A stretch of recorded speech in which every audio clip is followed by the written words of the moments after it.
Radio lime news update. നമസ്കാരം, lime news അപ്ഡേറ്റിലേക്ക് സ്വാഗതം. വാർത്തകളുമായി അരുൺ.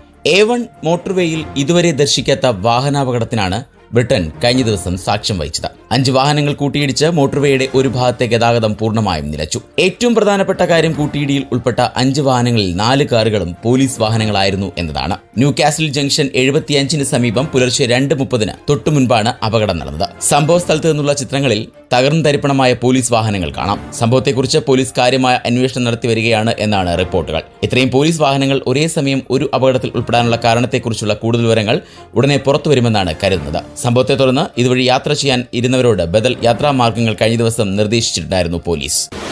ഇംഗ്ലണ്ടിന്റെ സങ്കീർണമായ ഹെൽത്ത് കെയർ സിസ്റ്റം ഏറെ ബുദ്ധിമുട്ടിപ്പിക്കുന്നതായി റിപ്പോർട്ടുകൾ. രോഗികളെയും ഇവരെ പരിചരിക്കുന്നവരെയും കുഴപ്പത്തിലാക്കുകയും രോഗികളുടെ സ്ഥിതി മോശമാകാനും NHS വീഴ്ചകൾ വഴിയൊഴുക്കുന്നുവെന്നാണ് പുതിയ ഹെൽത്ത് സർവീസസ് സേഫ്റ്റി ഇൻവെസ്റ്റിഗേഷൻ ബോഡിയുടെ റിപ്പോർട്ടുകൾ സൂചിപ്പിക്കുന്നത്. ദീർഘകാല രോഗങ്ങൾ നേരിടുന്നവരുടെ ചികിത്സയിൽ NHSഉം കെയർ ഓർഗനൈസേഷനുകളും പതിവായി വീഴ്ചകൾ വരുത്തുന്നതായാണ് കണ്ടെത്തൽ. 41% മുതിർന്നവർക്കും 17% കുട്ടികൾക്കും ചുരുങ്ങിയത് ഒരു ദീർഘകാല ആരോഗ്യ പ്രശ്നമുണ്ട് എന്നും കണക്കുകൾ പറയുന്നു. ഹെൽത്ത് കെയർ സിസ്റ്റത്തിലൂടെ മുന്നോട്ട് പോകാൻ കഴിയാത്ത രോഗികൾ കൂടുതൽ രോഗാതുരമായി മാറുന്നുവെന്നാണ് റിപ്പോർട്ടുകൾ വ്യക്തമാക്കുന്നത്. ഇതിന്റെ ഫലമായി സുപ്രധാന അപ്പോയിന്റ്മെന്റുകൾ നഷ്ടമാവുകയും ചികിത്സ വൈകുകയോ മറക്കുകയോ ചെയ്യുന്ന അവസ്ഥയുമാണ്. ഇതോടെ കൂടുതൽ സങ്കീർണവും ചെലവേറിയതുമായ ചികിത്സയും ആശുപത്രിയിൽ ദൈർഘ്യമേറിയ ദിനങ്ങളും ഇവർക്ക് ചെലവാക്കേണ്ടി വരുമെന്നും റിപ്പോർട്ടുകൾ. ഹെൽത്ത് കെയർ സിസ്റ്റത്തിൽ തങ്ങൾക്ക് പരിഗണന ലഭിക്കാതെ വരുന്നതോടെ ശ്രമം ഉപേക്ഷിച്ച ജനങ്ങളുടെ എണ്ണവും വർദ്ധിക്കുകയാണ്. ഇത് രോഗികളുടെ ആരോഗ്യം കൂടുതൽ വഷളാക്കുന്നുവെന്ന് NHS IB റിപ്പോർട്ടും ചൂണ്ടിക്കാട്ടുന്നു.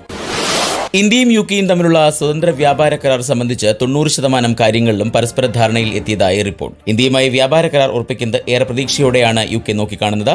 ഏറെ നാളത്തെ പരിശ്രമത്തിനൊടുവിൽ ഇന്ത്യയിലെ 1.4 ബില്യൺ ജനസംഖ്യയുള്ള സമ്പദ് വ്യവസ്ഥയിൽ പ്രവേശിക്കാൻ കഴിയുമെന്ന ധാരണയിലാണ് UK ഗവൺമെന്റ്. ഇന്ത്യൻ ജോലിക്കാരുടെ വിസ സംബന്ധിച്ച പ്രശ്നമാണ് ഇതുവരെ ചർച്ചകളിൽ കീറാമുട്ടിയായി നിലനിന്നിരുന്നത്. ഈ വിഷയത്തിൽ ധാരണ എത്തിയെന്നാണ് ഗവൺമെന്റ് സ്രോതസ്സുകളെ ഉദ്ധരിച്ച് റിപ്പോർട്ടുകൾ സൂചിപ്പിക്കുന്നത്. നമ്മൾ അടുത്തെത്തിക്കഴിഞ്ഞു, ഇതുവരെയില്ലാത്ത അത്രയും അരികിലെത്തിയിട്ടുണ്ട്. എന്നാൽ രാഷ്ട്രീയ ചർച്ചകൾ ഇരുഭാഗത്തും നടക്കുന്നുമുണ്ട്, റിപ്പോർട്ടുകളിൽ പറയുന്നു. കരാറിലെ 90% അംഗീകരിച്ചതായി ട്രേഡ് ഡിപ്പാർട്ട്മെന്റിൽ നിന്നും ചർച്ചകളിൽ പങ്കെടുക്കുന്ന UK മധ്യസ്ഥർ ബിസിനസ്സുകളോട് പറഞ്ഞു.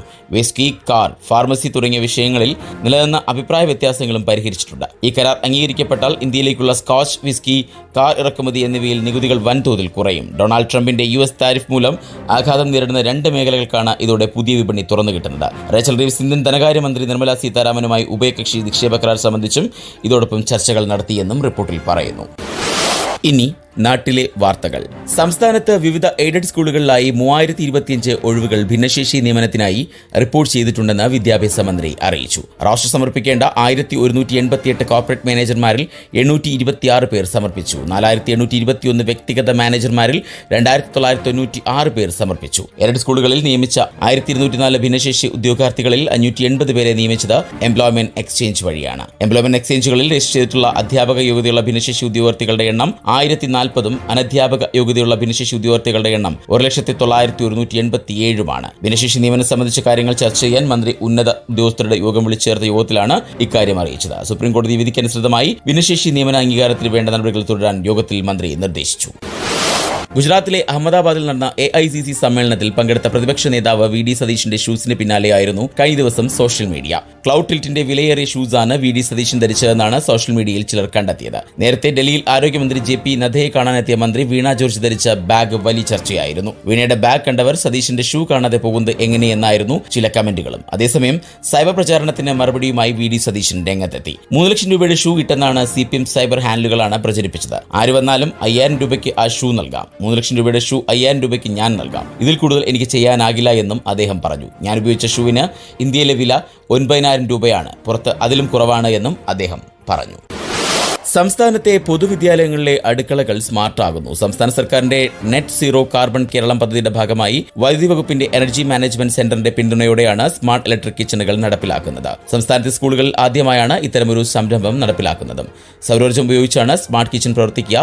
സൗരോർജ്ജ നിലയത്തിൽ നിന്നുള്ള പുനരുപയോഗ ഊർജ്ജം ഉപയോഗിച്ച് 500 വിദ്യാർത്ഥികൾക്ക് കാർബൺ രഹിത ഭക്ഷണം തയ്യാറാക്കാനാകും. പരീക്ഷണാടിസ്ഥാനത്തിൽ കാസർഗോഡിലെ Kanhangad AC Kannan Nair memorial government UP സ്കൂളിൽ സ്മാർട്ട് കിച്ചൺ പദ്ധതി ആരംഭിച്ചു. സൗരോർജ്ജം ഉപയോഗിച്ച് ആഹാരം പാചകം ചെയ്യാനും ബാക്കി വരുന്ന വൈദ്യുതി സ്കൂളിലെ ആവശ്യങ്ങൾക്ക് ഉപയോഗിക്കാനുമാകും.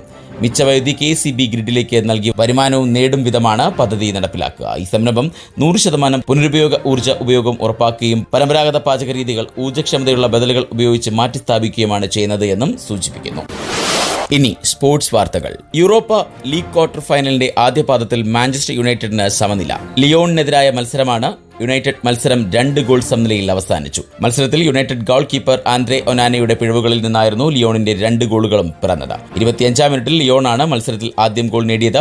തിയാഗോ അൽമാഡയുടെ ഷോട്ട് തടുക്കാൻ ആൻഡ്രെ ഒനാനയ്ക്കായില്ല. ആദ്യ പകുതിയുടെ ഇഞ്ചുറി ടൈമിൽ ലെന്നി യാറോ യുണൈറ്റഡിനെ ഒപ്പമെത്തിച്ചു. മിനിറ്റിൽ ജോഷ്വ സിർക്സി യുണൈറ്റഡിനെ മുന്നിലെത്തിച്ചെങ്കിലും 2-ാം പകുതിയുടെ ഇഞ്ചുറി ടൈമിൽ റയാൻ ചെക്രിയിലൂടെ ലിയോൺ സമനില കരസ്ഥമാക്കി. 2028 ലോസ് ഏഞ്ചലീസ് ഒളിമ്പിക്സിൽ ക്രിക്കറ്റ് ഉൾപ്പെടുത്തിയതായി ഔദ്യോഗിക പ്രഖ്യാപനം വന്നു. പുരുഷന്മാർക്കും വനിതകൾക്കും വെവ്വേറെ ടൂർണമെന്റുകൾ നടത്തും. 7 വിഭാഗങ്ങളിലും 6 വീതം ടീമുകൾക്ക് പങ്കെടുക്കാനുമാകും എന്ന് സംഘാടകർ അറിയിച്ചു. T20 ഫോർമാറ്റിലായിരിക്കും മത്സരങ്ങൾ. അന്താരാഷ്ട്ര ഒളിമ്പിക് കമ്മിറ്റിയുടെ എക്സിക്യൂട്ടീവ് ബോർഡാണ് ക്രിക്കറ്റ് ലോസ് ഏഞ്ചലീസ് ഒളിമ്പിക്സിൽ ഉൾപ്പെടുത്തുന്നതിന് അംഗീകാരം നൽകിയിരിക്കുന്നത്. ഓരോ വിഭാഗത്തിലും പരമാവധി 90 അത്ലറ്റുകൾക്ക് ടൂർണമെന്റിൽ പങ്കെടുക്കാനാകുമെന്നാണ് സംഘാടകർ വ്യക്തമാക്കിയത്. അതിനാൽ ഓരോ ടീമും 15-അംഗ സ്ക്വാഡിനെയാണ് ഒളിമ്പിക്സിന് അണിനിരത്തുക. പുരുഷന്മാരിൽ ഇന്ത്യയും വനിതകളിൽ ന്യൂസിലാൻഡുമാണ് നിലവിലെ T20 ലോകകപ്പ് ചാമ്പ്യന്മാർ. 115.91 ഇന്ത്യൻ രൂപയാണ് ഇന്നത്തെ പൗണ്ട് വിനിമയ നിരക്ക്. ഇതോടെ ഇന്നത്തെ വാർത്താ ബുള്ളറ്റിൻ പൂർണ്ണമാകുന്നു. അടുത്ത ബുള്ളറ്റിനുമായി വരും മണിക്കൂറുകളിൽ കേട്ടുമുട്ടാം. നന്ദി, നമസ്കാരം.